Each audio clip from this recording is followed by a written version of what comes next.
বন্ধুরা, আজকে তোমাদের জন্য একটা নতুন ভিডিও নিয়ে এসেছি।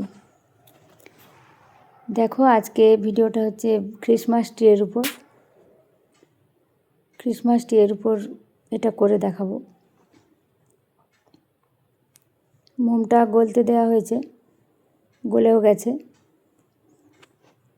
এবার দেখো, সেই কাগজের কাপে নিয়ে নিয়েছি, শুধু সাদা মোমটাই নিয়েছি কাগজের কাপে, দিয়ে একটু ঘুরিয়ে নিচ্ছি আর কি, চারিদিকটা যাতে একটু ছড়িয়ে থাকে জিনিসটা ভেতরে। সেটা শেষে গিয়ে তোমরা বুঝতে পারবে।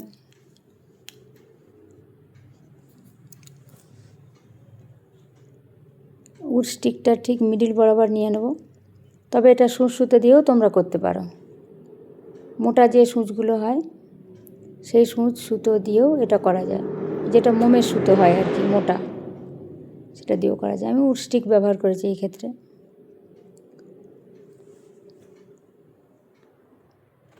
তবে চ্যানেলটিকে সাবস্ক্রাইব করবে তোমরা।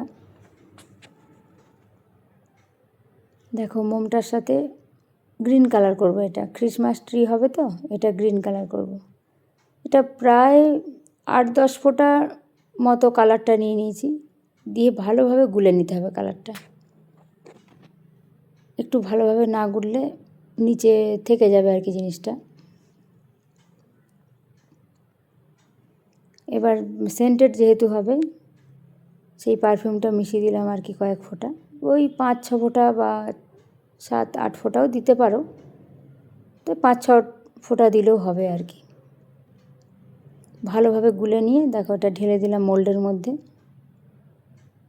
আর মোল্ডের ভেতরে অবশ্যই অয়েল স্প্রে করে নেবে, খাঁজগুলো যাতে ভালোভাবে অয়েল স্প্রে, মানে অয়েলটা ভালোভাবে যেন খাঁজগুলোর মধ্যে মাখানো হয় আর কি।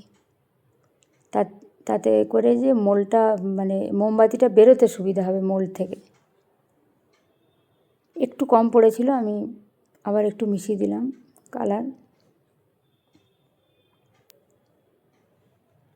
দিয়ে বাকিটা কমপ্লিট করলাম।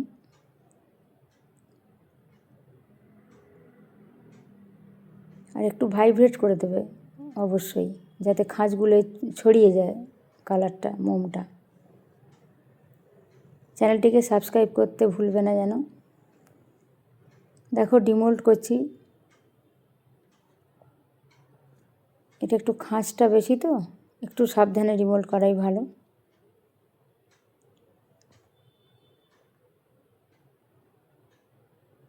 দেখো, এইটাই এলো আর কি, এটা ক্রিসমাস ট্রি।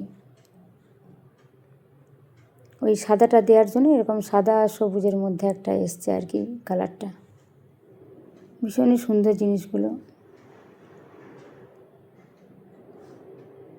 এবার উইক্সটা পরিয়ে দিলে এটা কমপ্লিট হলো। চ্যানেলটিকে অবশ্যই সাবস্ক্রাইব করবে।